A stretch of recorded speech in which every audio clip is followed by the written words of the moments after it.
Olá senhoras e senhores, bom dia, boa tarde, boa noite, dependendo de quando vocês verem este vídeo. Nesta rápida conversa, venho dar um pequeno aviso sobre o canal e discorrer a respeito de mais um tipo de argumento furado que a cepa pandemínica altamente contagiosa usa e que particularmente não vi outro produtor de conteúdo que contesta as mais variadas narrativas pré-estabelecidas abordar.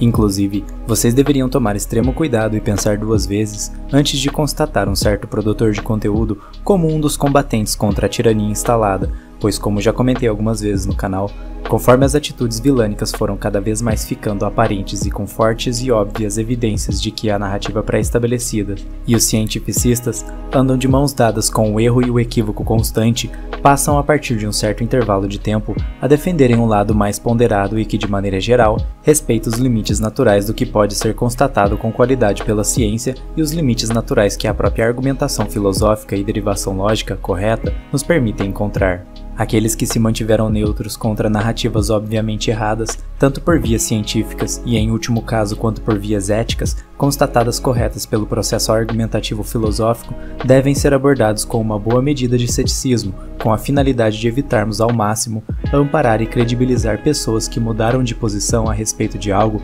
puramente por aparência ou conveniência. Mas esse pode ser um assunto específico para outro vídeo, portanto, iniciando o pensamento propriamente dito que quero abordar aqui, falo primeiramente sobre algo que vem acontecendo com o Categoricamente. Aparentemente, o YouTube vem deletando meus comentários nos vídeos do próprio canal. Obviamente, a empresa pode acusar uma série de tecnicalidades baseadas no seu termo de uso, entretanto, qualquer pessoa sensata consegue extrair a metanarrativa por trás de tal atitude, em que por conta do conteúdo abordado e da maneira que é abordado por aqui, o nosso canalzinho parece estar de fato em alguma blacklist do YouTube, mesmo sendo pequeno e insignificante. Bom, falo brevemente sobre esse assunto com a finalidade principal de deixar claro para quem acompanha os meus posts falidos que de maneira alguma estou deletando comentários ou deixando de responder quem comenta, e sim, caso seu comentário tenha ganhado um coraçãozinho, porém não possui uma resposta direta do perfil da página, foi muito provavelmente porque o YouTube deletou o meu comentário, pois por aqui eu apenas deleto ataques sem fundamentos,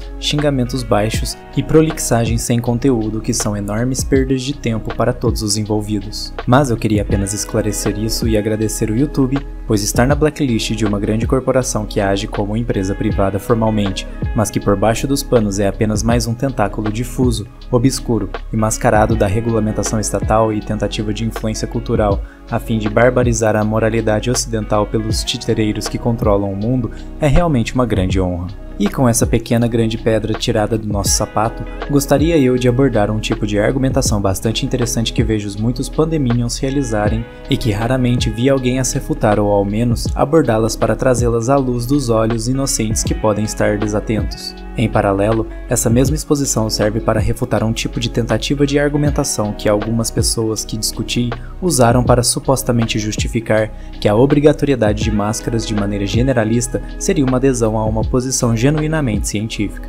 Bom, essa última que comentei aconteceu em algumas discussões ao longo desse ano e especificamente em uma discussão recente, em que o argumento de obrigatoriedade na exposição em si seria amparado por um vídeo em que um canal chamado Minuto de Física aborda de maneira simples, didática e brilhante os aspectos técnicos de alguns tipos de máscaras, inclusive recomendo vocês verem, o vídeo é realmente muito bom e instrutivo, vou deixar na descrição. Mas é nesse momento que o pandeminion que me assiste pode ficar com 1000 interrogações em sua cabeça, pois como o mesmo apenas sabe superficialmente sobre esse tipo de assunto, e isso já é uma colocação bastante eufemizada, parece ser realmente desafiador para os zumbis ideológicos conceberem a diferença da natureza e dos conflitos criados pelo equívoco de se equiparar a descrição técnica de um produto com a demonstração à insignificância estatística da sua implementação generalista em um sistema dinâmico de variáveis, mostrando mais uma vez a problemática que um ser humano enfrenta ao ser escravizado por narrativas,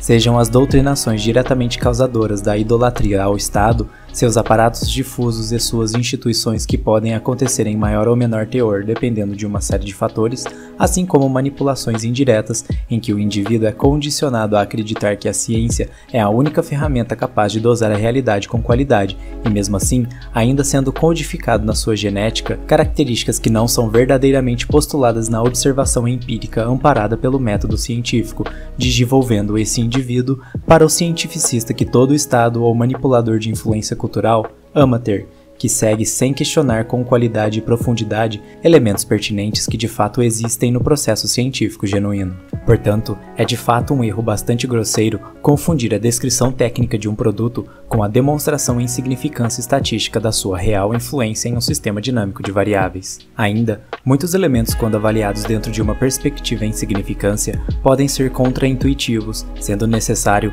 o extremo cuidado ao se realizar afirmações categóricas que não podem necessariamente serem realizadas com qualidade, em que, como venho comentando nos últimos vídeos, até mesmo a própria OMS deixa claro que sua recomendação para o uso de máscaras de maneira generalista não é suportada por evidência de boa qualidade. Deixarei vídeos no canal que complementam essa parte do pensamento, para este vídeo em si não ficar muito grande. A outra triste tentativa de argumento que comentei foi uma colocação a respeito das picadinhas atuais, em que as suas problemáticas e limitações bioestatísticas estão muito bem descritas em um vídeo aqui no canal, que eu também vou deixar na descrição, mas a colocação em si é a seguinte. Para entender a velocidade da obtenção da vacina atual, tem que entender toda a história por trás, mas acredito que nem isso tu sabe. Provavelmente é aqueles libertin que só vive vendo vídeo no YouTube e se acha inimigo do Estado SHSJDHDJDJ. Vivemos a maior pandemia da história desde a gripe espanhola, mas o libertin acha surreal terem feito vacina tão rápida em pelo século XXI. Emoji assustado vezes 3. Só imaginem fazer uma vacina super rápido de uma família de vírus que é estudada há mais de 15 anos. Só imagem. Como vocês podem muito bem ver, o Pandeminion deixa bem claro que, no seu entendimento, o ato de se estudar um vírus por algum tempo implica necessariamente em elementos que podem massivamente reduzir ou eliminar as problemáticas e limitações bioestatísticas de se catalogar através da testagem as características gerais de tal elemento. Fazendo um pouco do advogado do diabo, de fato esse estudo pode gerar um ato especulativo que, quando respeitado limitações inerentes à sua natureza, conceberíamos com alguma qualidade um espectro comportamental. Entretanto, existe uma massiva diferença, assim como no exemplo anterior, entre o estudo do vírus propriamente dito e de características de vacinas passadas sem sucesso, com a demonstração em significâncias estatísticas das características comportamentais normais dos inoculantes atuais, em que, independentemente de novas tecnologias, dados passados, recursos humanos e financeiros infinitos, as informações puramente ligadas à temporalidade envolvida na observação do comportamento geral de um fármaco são muito pouco afetadas por essas questões, mostrando novamente a problemática de se equiparar a natureza de certos tipos de informações empíricas, confundindo a apresentação técnica de um produto e, dependendo do caso, o produto concebido acaba sendo em algum nível uma real incógnita para a própria empresa desenvolvedora, com a demonstração qualitativa da significância estatística do comportamento geral de um fármaco, por exemplo, nos mais variados grupos humanos, em que a catalogação específica e com qualidade real vai depender diretamente de amostragens e temporalidades adequadas, em que, se observarmos os próprios documentos de empresas desenvolvedoras como a Pfizer, por exemplo, a mesma deixa bem claro que chamar esses inoculantes de experimentais não é teoria da conspiração, pois no seu próprio artigo feito com a empresa Biotech, é público para quem quiser ver que os estudos preliminares estão para terminar este ano ainda. Se a reflexão trouxe algo de positivo, deixe seu like, compartilhe os vídeos do canal e comente bastante para ajudar no engajamento. Obrigado pessoal e fiquem bem.